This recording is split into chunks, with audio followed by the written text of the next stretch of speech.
There are a whole lot of labels out there that are misused and misconstrued, and that is when a little bit of correction is due. Hey everybody, I'm Nixxie with the Nerdcore Nexus, coming back at you again with another video, and today we're discussing endogenic plurality. Now you may have heard endogenic mentioned on this channel before when Jazzy did her video on Intro to Plurality. She mentioned both traumagenic and endogenic, but only touched on both really briefly because of how long that video is.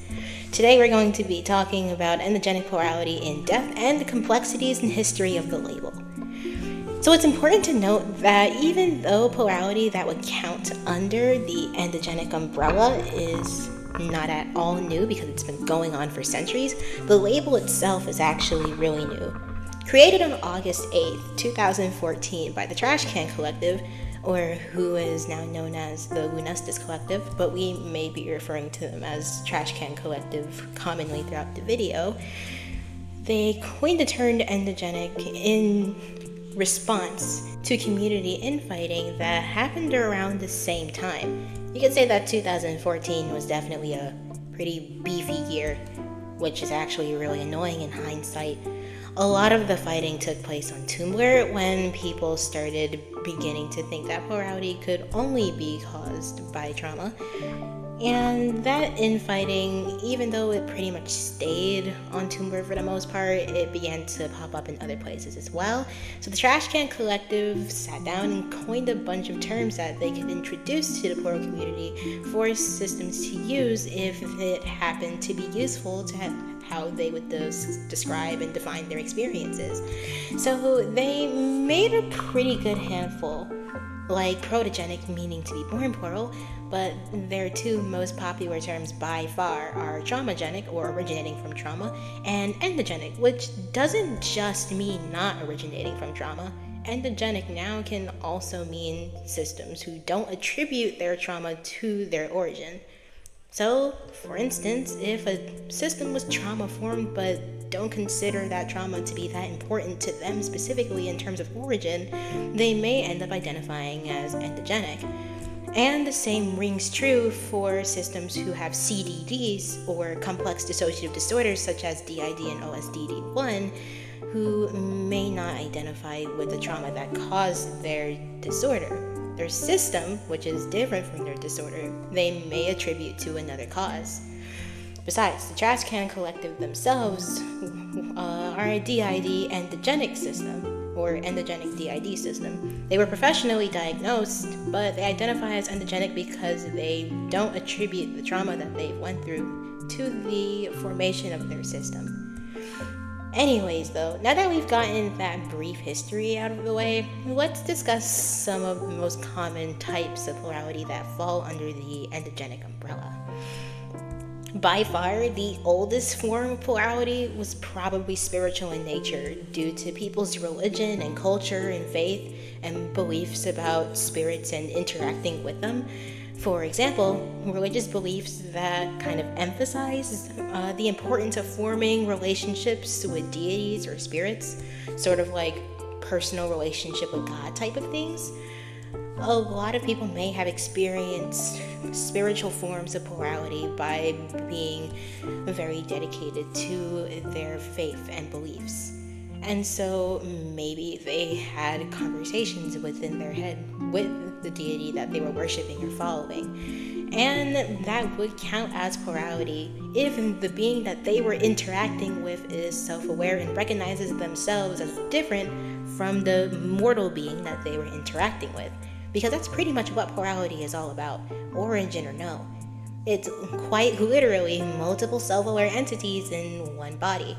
And for an illustrative example, the case of Jazzy being our front-stuck host. Sure, she definitely identifies as different from us and has her own sense of self, but we also perceive ourselves as different from her too.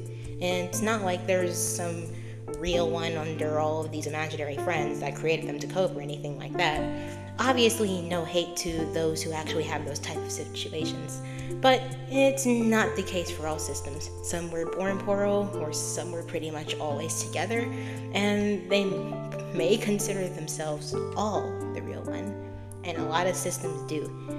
Now, as for the label endogenic, it doesn't actually give anybody any indication as to how their system functions. It's literally just a label for origin. It doesn't give information as to what diagnosis the system has, or how they function, or even their history. If a system is endogenic, the only information you have is that they're endogenic.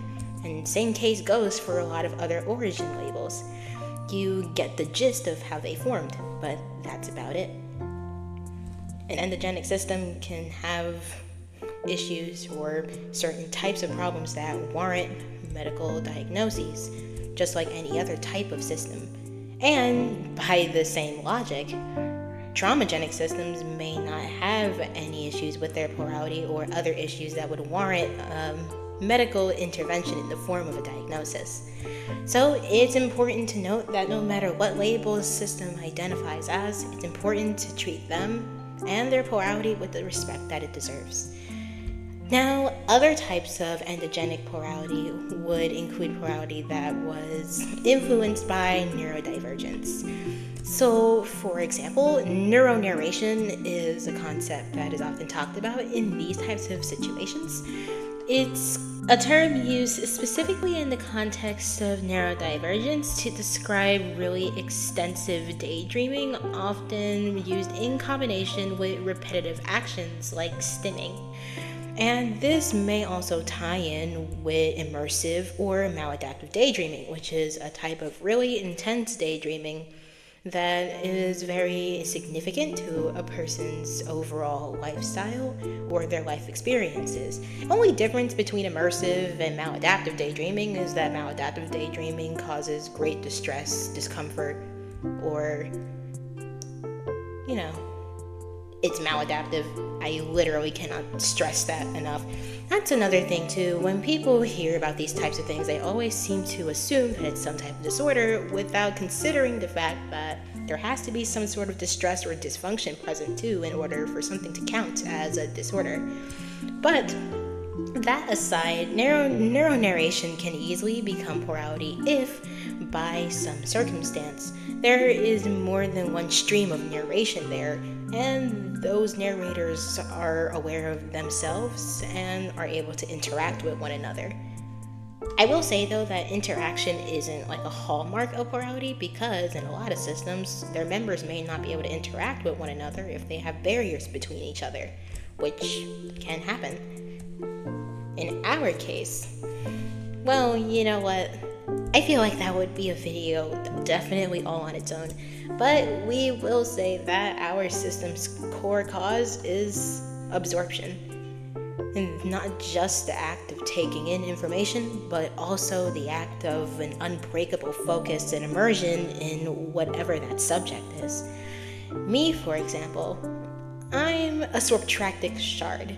And we're definitely going to talk more about that later on. But just keep that term in the back of your mind, because it's a term that I created myself. Subtractor, I mean. There is links in the description of this video that you can look at if you really want to know more about that. But I would like to take the time to talk about the struggles that a lot of endogenic systems face, mostly online, but could easily cross over to in-person experiences.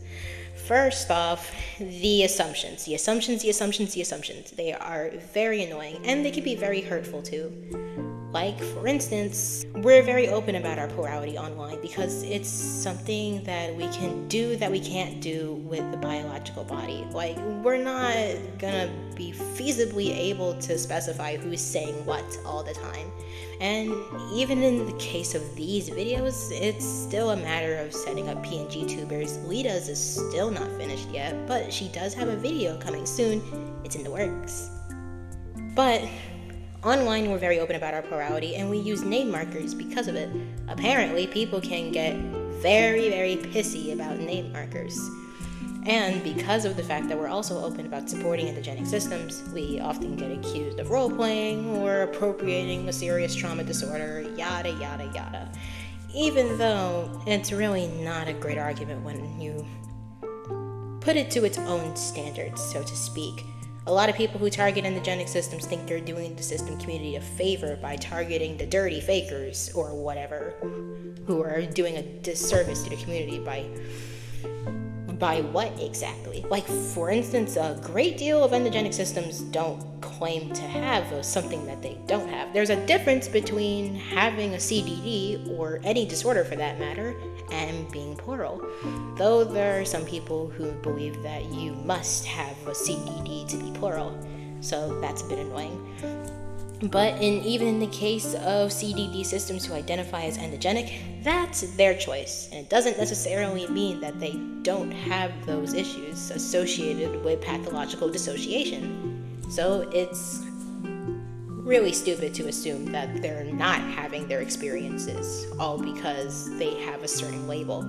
The label of endogenic was never coined to mean fake systems, just like traumagenic was never coined to mean real systems. Something that we often see on Tumblr and other places. Is it Tumblr or Tumblr? I guess it doesn't matter at this point.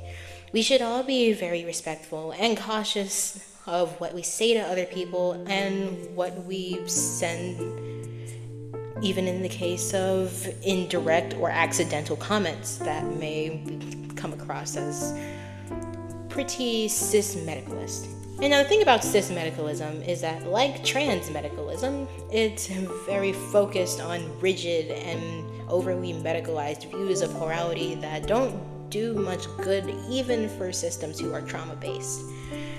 Anyways, though, what I really wanted to drive home is that the system who coined that term, and also terms like traumagenic, didn't do it out of any sort of ill will or desire to separate the validity of systems or anything like that. It literally was an opposition to the infighting that had already taken root in the same year.